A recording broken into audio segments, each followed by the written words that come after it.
먼저 신약성경 요한복음 5장 17절에서 20절, 또 누가복음 22장 24절에서 26절입니다. 제가 받들어 봉독하도록 하겠습니다. 요한복음 5장 17절에서 20절입니다. 읽겠습니다. 예수께서 그들에게 이르시되 내 아버지께서 이제까지 일하시니 나도 일한다 하시매, 유대인들이 이로 말미암아 더욱 예수를 죽이고자 하니 이는 안식일을 범할 뿐만 아니라 하나님을 자기의 친아버지라 하여 자기를 하나님과 동등으로 삼으심이더라. 그러므로 예수께서 그들에게 이르시되 내가 진실로 진실로 너희에게 이르노니 아들이 아버지께서 하시는 일을 보지 않고는 아무것도 스스로 할 수 없나니 아버지께서 행하시는 그것을 아들도 그와 같이 행하느니라. 이 아버지께서 아들을 사랑하사 자기가 행하시는 것을 다 아들에게 보이시고 또 그보다 더 큰 일을 보이사 너희로 놀랍게 여기게 하시리라. 아멘. 누가복음 말씀도 제가 22장 24절 26절을 읽도록 하겠습니다. 22장 24절입니다. 또 그들 사이에 그중 누가 크냐 하는 다툼이 난지라.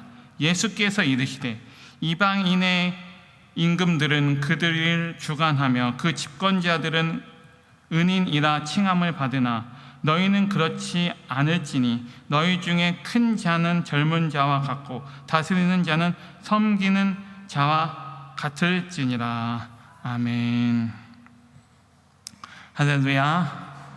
오늘도 이렇게 장마로 후덥지근한 날씨에 오늘 하루도 정말로 하루 종일 수고하시고 이렇게 수요 예배를 기억하셔서 함께 하나님을 예배하고 또 말씀의 은혜를 나눌 수 있게 되어서 참 감사합니다.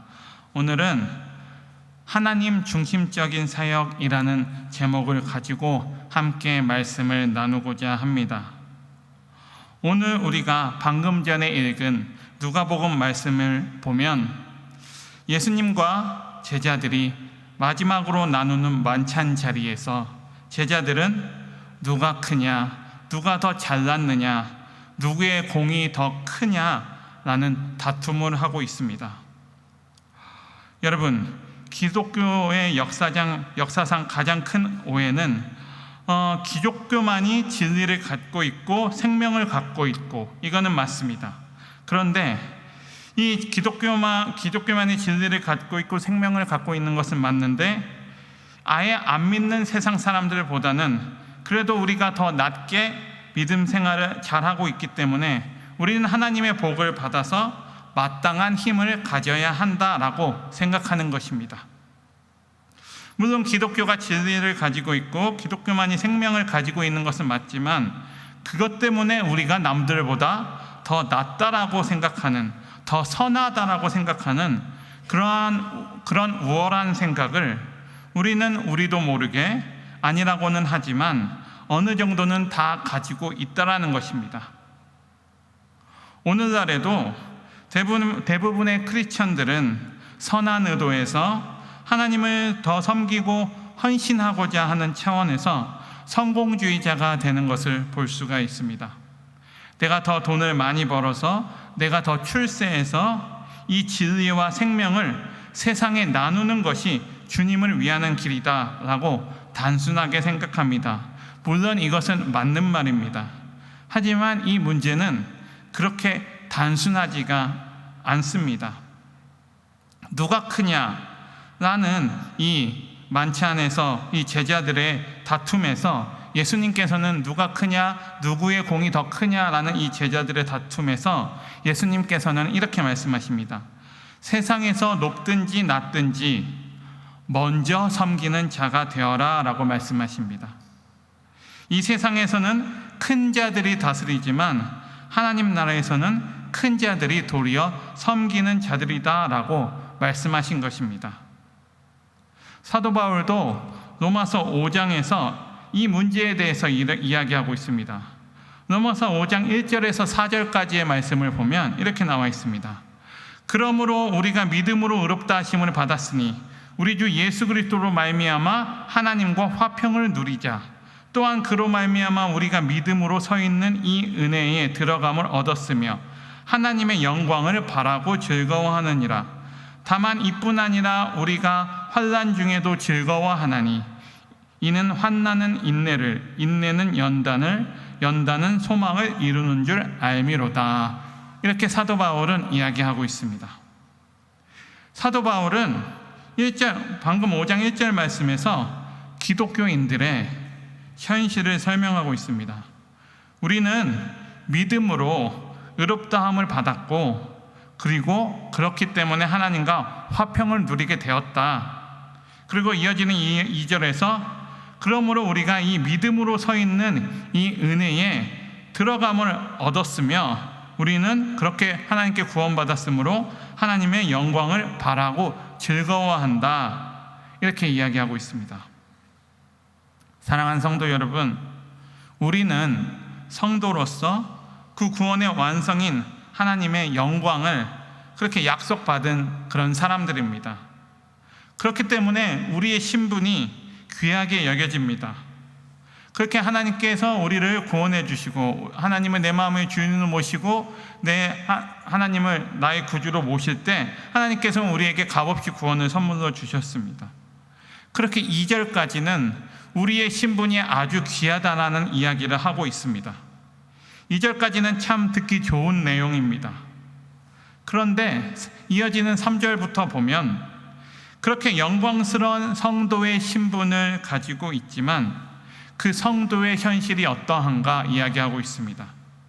그 성도의 현실은 환난이라고 이야기하고 있습니다. 그리고 그 환난 속에서 인내와 연단을 통과하여 소망, 구원을 이루게 된다라고 사도 바울은 이야기하고 있습니다. 사랑하는 성도 여러분, 사실 우리는 그 누구도 환난을 좋아하는 사람이 없습니다. 아무도 이 환난을 원하지 않습니다. 그런데 왜 하필 이 성도의 삶이 환난일까요?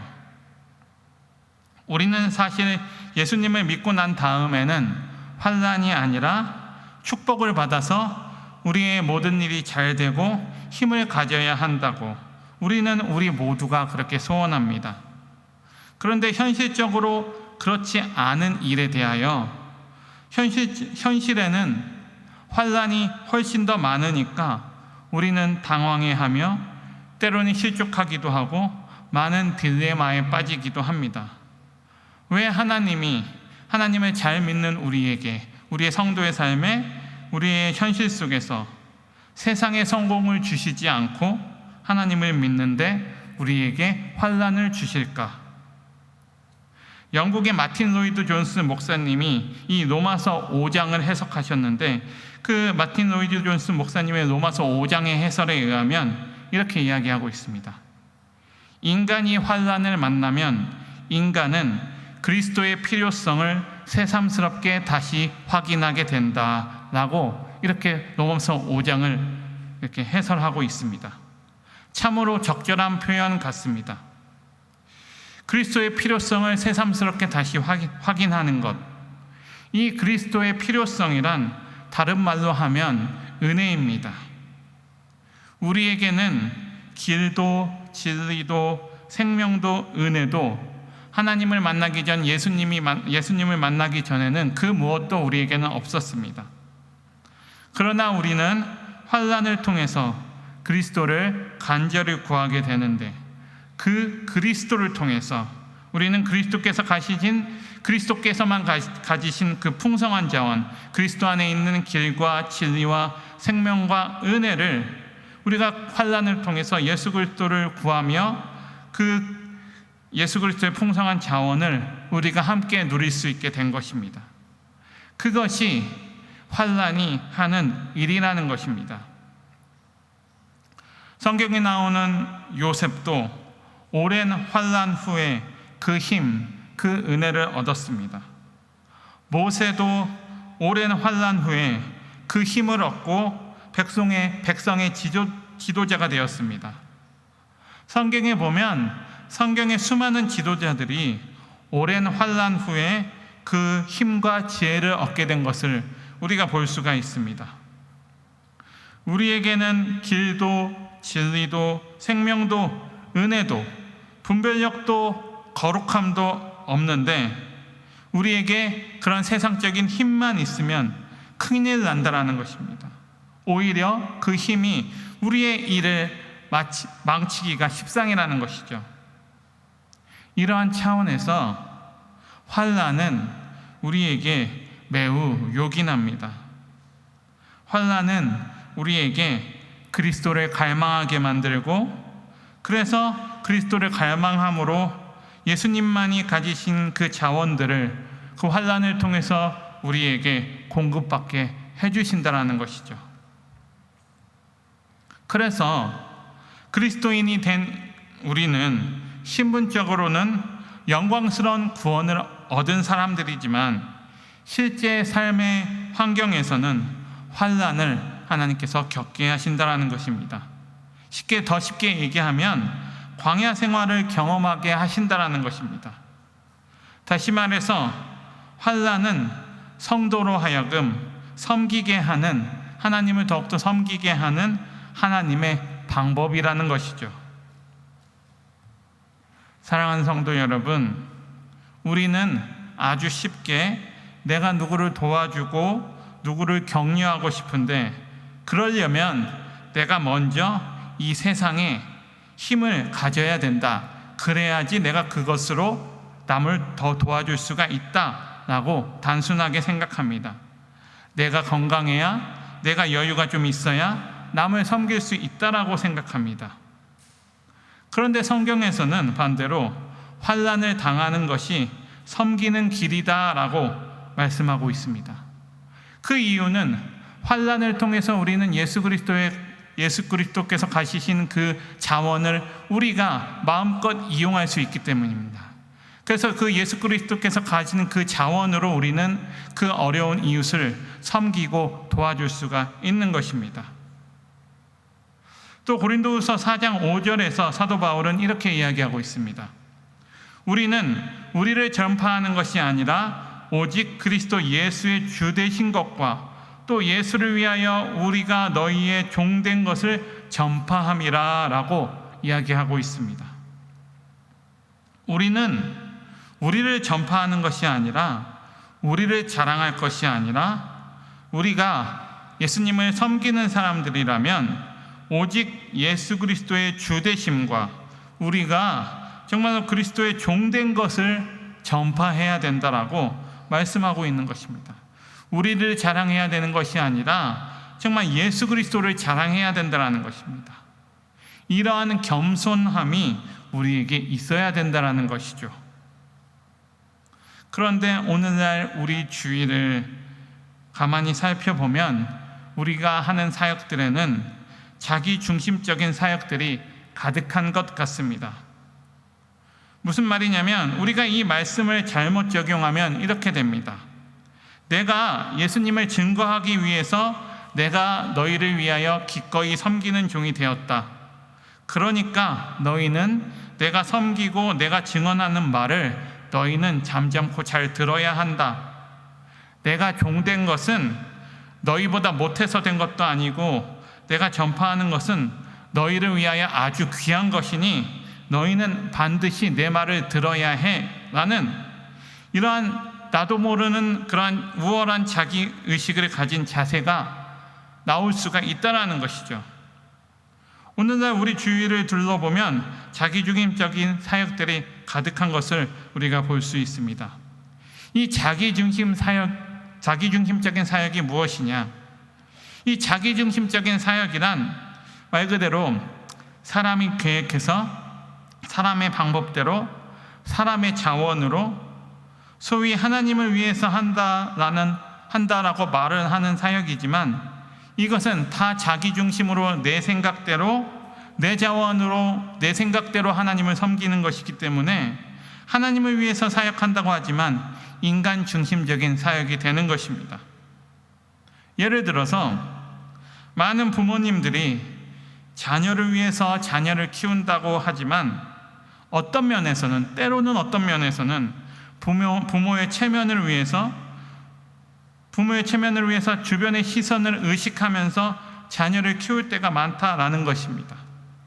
마찬가지로 우리가 주님을 위해서 주님을 위한 사역을 한다고 말은 하지만 사실은 자기 자신을 위해서 자기의 계획, 내 방법, 내 자원으로 행하면서 나를 드러내면서 나는 하나님께 이렇게 영광 돌리고 있다. 명분은 내가 주의 일을 한다고 이야기하지만 내 중심적인 사역을 하고 있는 것을 많이 우리가 볼 수가 있다는 거죠. 그렇게 이야기하면서 나 스스로도 나를 속이고 있는 모습을 볼 수가 있는 것입니다. 제 경우에도 저도 이제 20살이 되면서부터 청년부에 올라와서 정말 주일 일부 찬양대를 했고 바로 주일학교 교사를 했고 청년부 찬양팀을 했고 셀 리더를 했고 예배인도 사역을 했고 청년부 대표 간사를 했고 수많은 일을 했습니다. 교회 일을 하는 것이 너무나 좋았습니다. 정말로 최선을 다해서 했습니다.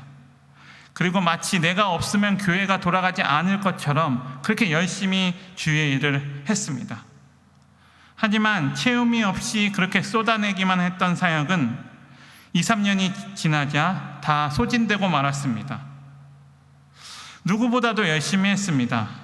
그렇게 열심히 했던 이유는 교회에서 와 진짜 열심히 한다. 정말 너무나 보기 좋다. 정말로 보기 드문 청년이야. 정말 열심히 사역하네. 라는 이 말이 너무나 듣기 좋았습니다. 그리고 그렇게 수많은 사역이 나를 증명해 주는 것 같고 정말로 자랑스러웠습니다. 지금 와서 돌아보면 후회되지는 않지만 내가 교회를 위한다고 주를 위한다고 열심히 사역을 했지만 한편으로 돌아가서 생각을 해보면 하나님뿐만이 아니라 사람에게도 인정받고 싶은 마음이 누구보다도 컸던 것 같습니다. 다시 생각해보면 자기중심적인 사역이 많았던 것 같습니다. 물론 우리가 이렇게 사역을 많이 하는 것이 사역을 열심히 하는 것이 나쁘다라는 것이 아닙니다. 그런데 이러한 자기중심적인 사역으로는 하나님의 뜻이 온전히 이루어질 수 없다라는 것입니다. 성경에 보면 자기중심적 사역이 아니라 하나님 중심적인 사역을 온전히 하나님 중심적인 사역을 했던 한 인물이 나오고 있습니다. 여러분들이 익히 다 알고 계시는 노아입니다. 노아 시대에 하나님의 계획은 인류의 죄가 가득해서 더 이상 보지 못하시고 인류를 멸하시고 노아의 가족으로부터 새롭게 인류를 시작하려고 하셨습니다. 그래서 하나님께서는 노아에게 그러한 하나님의 뜻을 알리시고 그것을 위해 방주를 산의 산꼭대기에 올라가서 방주를 지으라고 명령하셨습니다. 그런데 노아가 하나님의 뜻을 전혀 못 알아듣거나 아니면 하나님은 내 열심으로 내가 하나님을 향한 열심으로 하나님의 계획을 말씀해 주셨으니 지으라는 방주는 안 짓고 자기 마음대로 그 마을 곳곳 그 나라 곳곳을 돌아다니면서 자 하나님이 이제 곧 이 세상을 심판하신답니다. 홍수로 세상을 멸망하신답니다. 하나님 앞에 돌아오십시오. 회개하십시오. 그렇게 집집마다 그렇게 열심으로 돌아다니면서 전도했다면 그렇게 호소했다면 어떻게 되었을까요? 물론 집집마다 다니면서 전도하고 그러는 것은 정말 귀하고 소중한 일이겠지만 그것은 만약 그렇게 했다면 그것은 하나님의 뜻대로 한 사역이 아니게 된 것입니다. 자기중심적인 사역이 되었을 것입니다. 그 당시 노아에겐 그저 묵묵히 하나님의 말씀대로 산꼭대기에 올라가서 방주만을 짓는 것이 하나님 중심적인 사역이었습니다. 사랑하는 성도 여러분, 우리가 사역을 하면서도 하나님의 임재와 역사를 잘 경험하지 못하는 주된 이유 중에 하나는 우리 가운데 하나님 중심적인 사역이 없거나 있다고 해도 많이 부족해서 그런 것 같습니다. 다시 말하면 우리 가운데 열심히 사역에 봉사하지만 자기중심 사역으로 일관할 때가 더 많다라는 것이죠. 오늘 우리가 본문으로 읽은 말씀 요한복음 17장 20절은 이 하나님 중심적인 사역이 아주 잘 요약되어 있습니다. 예수님께서도 하나님 중심적인 사역을 하셨습니다. 17절에 보면 이렇게 기록하고 있습니다. 내 아버지께서 이제까지 이르시니 나도 일한다.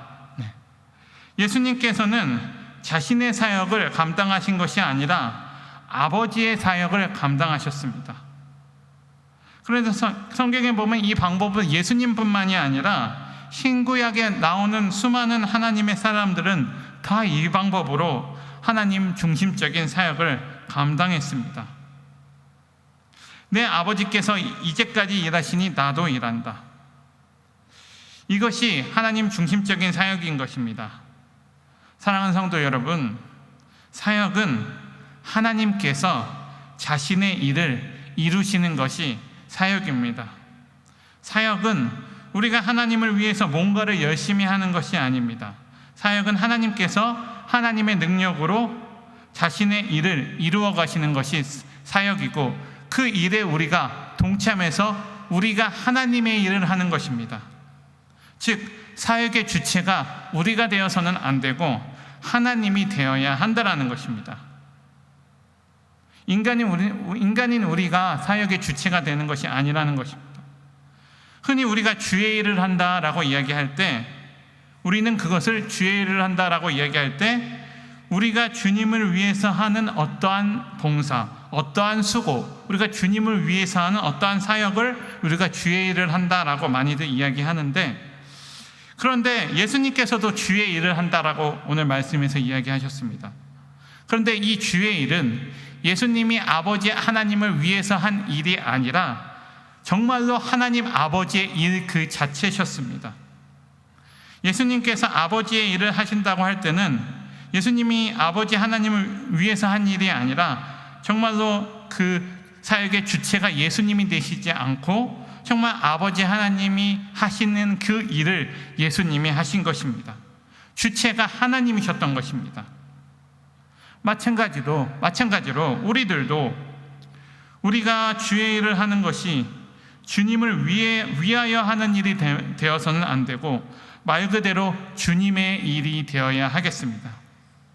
하나님이 시키시는 주님의 일, 그럴 때 그 사역의 주체가 내가 되지 않고 하나님이 되실 수가 있는 것입니다. 교회에서 하는 모든 사역들이 다 하나님의 일인 것입니다. 그 사역에 내가 쓰임받는 것입니다. 성경이 말하는 주의 일은 우리가 주를 위해서 뭔가 열심으로 하는 것이 아니라 하나님이 하나님의 능력으로 하나님의 일을 하는 것이 성경에서 말하는 주의 일이요 진정한 의미의 사역인 것입니다. 사랑하는 성도 여러분, 하나님 중심적인 사역은 우리 스스로는 아무것도 할 수 없는 것입니다. 무슨 말이냐면 내 스스로 할 수 있는 것이 아무것도 없다라는 것입니다. 오늘 말씀 19절에서도 예수님께서도 나는 스스로 아무것도 할 수 없다라고 이야기하고 있습니다. 아들이 아버지께서 하시는 일을 보지 않고서는 아무것도 스스로 할 수 없나니, 내가 아버지의 일을 보지 않고서는 예수님 자체도 예수님의 하나님의 일을 할 수 없다라고 말씀하신 것입니다. 그러니까 하나님께서 시키신 그 일, 하나님의 일, 그 일을 예수님께서 감당하고 계신 것입니다. 예수님은 자신이 스스로 아무것도 할 수 없다라고 말씀하실 뿐만 아니라 우리들에게도, 우리 스스로도 아무것도 할 수 없다라고 말씀하십니다. 그러니까 우리가 온전히 해야 할 일은 하나님이 시키신 그 일을 하나님의 능력으로 해야 한다라는 것입니다. 조금 전에 우리가 읽은 17절의 말씀에서 아버지가 이제까지 일하신다라고 하는 것은 하나님 아버지께서 오늘도 지금도 일하고 계신다라는 말씀입니다. 그래서 우리는 아버지가 오늘도 우리를 위해서 일하신다라는 것을 알고 그 일에 동참하는 것, 그것이 바로 진정한 사역인 것입니다. 하나님의 일을 하는 것, 내가 중심이 되어서 하는 것이 아니라 하나님이 사역의 주체가 되어서 하나님의 일을 하는 저와 여러분들이 되기를 간절히 소망합니다. 이것이 우리 신앙생활의 본질이요, 우리의 신앙생활이며, 이런 삶을, 이런 사역을 하는 사람들이 모인 곳이 바로 교회인 것입니다. 그런데 오늘날 교회를 보면 우리 스스로 행하는 사역들이 너무너무 많은 것 같습니다. 미국의 A.W. 토저 목사님은 그의 책에서 이렇게 이야기하고 있습니다. 오늘날 교회에서는 성령님이 떠나셔도 전혀 아무 일이 일어나지 않는 것처럼 90% 이상의 일들이 예전처럼 그대로 진행될 것이다 라고 쓰셨습니다. 이 말은 무슨 말이냐면, 교회에서 성령님이 떠나셔도 이 교회 일들은 알아서 돌아간다라는 것입니다. 예전처럼 그대로 진행된다라는 것입니다. 초대교회 때는 성령님이 운행하시지 않으셨으면 아무것도 할 수 없었습니다. 그런데 오늘날의 교회는 성령님이 운행하지 않으셔도 아무 이상 없이 90% 이상이 아무 차질 없이 그대로 일이 잘 진행된다는 것입니다. 이것은 무슨 말이냐면, 오늘날의 교회가 주의 일이 아니라 자기 일을 하고 있다는 뜻입니다. 물론 이 토저 목사님은 미국의 교회를 두고 하는 말씀이지만 한국 교회도 비슷한 상황이라고 생각을 합니다. 그만큼 우리 가운데는 우리 스스로 계획해서 하고 있는 일들이 많다라는 것입니다.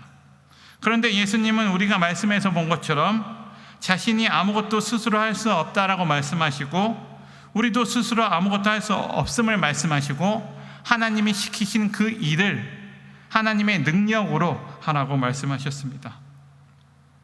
사랑하는 성도 여러분, 하나님 중심적인 사역은 결코 우리 스스로 할 수 없습니다. 그것은 하나님만이 하셔야 합니다. 오직 우리가 할 수 있는 일이 있다면 하나님이 오늘날 우리를 통하여서 그 일을 하실 수 있도록 우리가 평소에 하나님과 친밀한 교제를 꾸준히 가지는 일일 것입니다. 그래서 하나님이 하시는 일을 하나님이 진행하시고자 하실 때 그 일을 우리를 통해서 하나님이 이루시도록 우리가 그 하나님의 일에 적극 동참하는 것입니다. 그러기 위해서 우리가 평소 하나님과의 친밀한 교제를 꾸준히 가져야 하는 것입니다. 그렇기 때문에 우리가 예배 자리에 나와서 하나님께 매일매일 우리의 삶을 묻고 우리의 사역을 묻고 우리의 앞날을 물어야 하는 것입니다.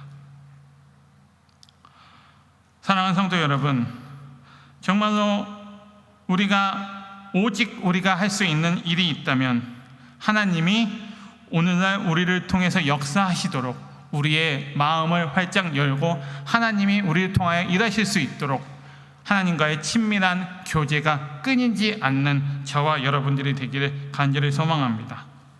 모든 일의 주권은 하나님에 있다는 것을 인정하고 하나님이 이끌어 가시도록, 나의 생각과 주관을 다 내려놓고 하나님이 우리의 인생을 이끌어 가시도록, 그렇게 우리의 삶을 하나님께 전적으로 맡겨드리는 저와 여러분들이 되기를 간절히 소망합니다.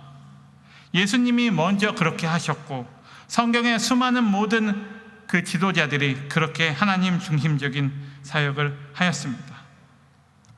사랑하는 성도 여러분, 우리에게 십자가는 어떤 의미인가요? 한번 생각해 보았으면 좋겠습니다. 우리는 예수님이 십자가에서 나 대신 돌아가셨다라고 하는 것을 믿고 고백하면서 그렇게 주님과 연합합니다. 그래서 우리는 그렇게 죄사함을 얻게 됩니다.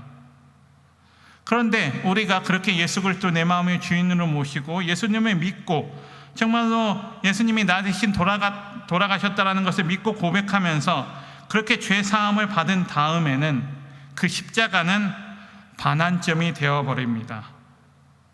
마치 마라톤의 반환점처럼 되어서 그 반환점을 기준으로 해서 우리는 다시 세상으로 돌아옵니다. 이것이 무슨 말이냐 하면, 우리가 우리의 죄를 고백하고 예수님의 그 십자가의 사랑을 받아들이고 회개하였습니다. 예수님을 나의 구주로 아버지로 모셨고 죄사함의 확신과 구원의 확신을 받았습니다. 그런데 거기가 끝이라는 것입니다. 더 나아가서 예수님을 닮아서 예수님의 사랑을 받은 내가 그 사랑을 전하고 그 뜻에 따라 하나님 아버지의 일을 해야 하는데 그렇지 못하다라는 것입니다. 나를 구원하신 그 사랑이 너무나 감사한데 그저 감사하고 너무나 감사하다, 너무 감사하다 하고 끝이라는 것입니다.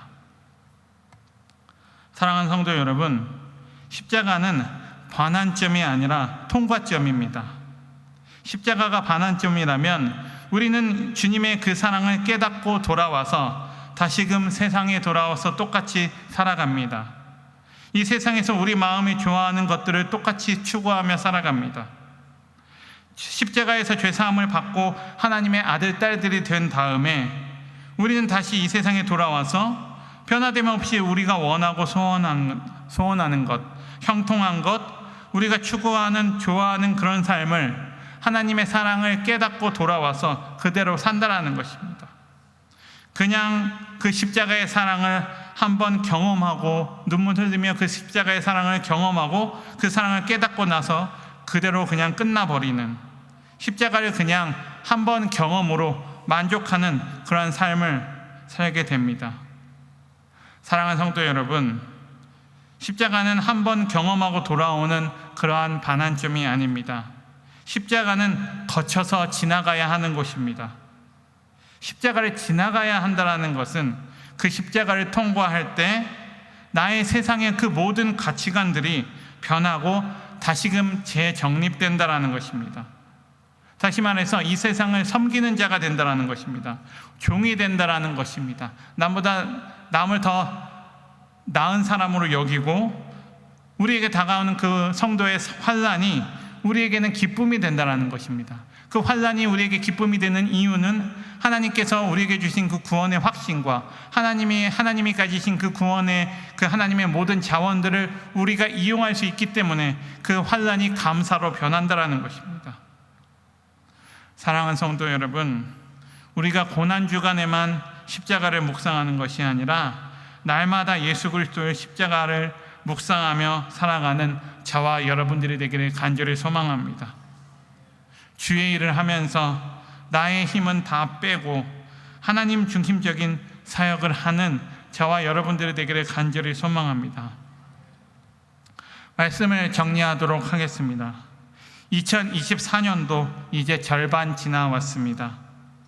예수 그리스도의 십자가의 사랑을 깊게 묵상하시면서 나의 힘은 다 빼고 하나님 중심적인 사역을 하면서 새롭게 시작하는 하반기도 십자가를 통과해 주님과 연합하는 그런 우리 성도님들이 되기를 간절히 소망합니다.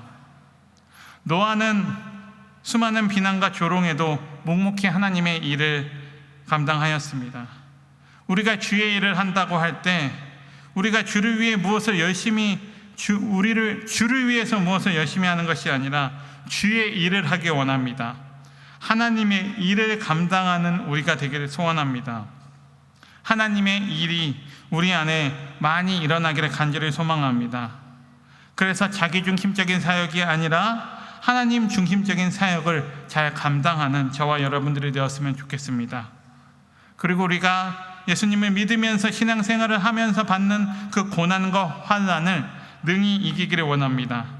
십자가를 반환 지점으로 여기지 않게 해주시고 정말 한 번의 경험으로 끝나는 것이 아니라 매일 삶 속에 그 십자가의 사랑을 경험하며 십자가를 통과해서 정말 내 힘이 아닌 십자가의 능력으로 십자가만 의지해서 주님만 의지해서 삶을 살아가는 그런 저와 여러분들이 되시기를 간절히 소망합니다. 아멘. 그럼 이 시간 내 마음의 주를 향한 사랑이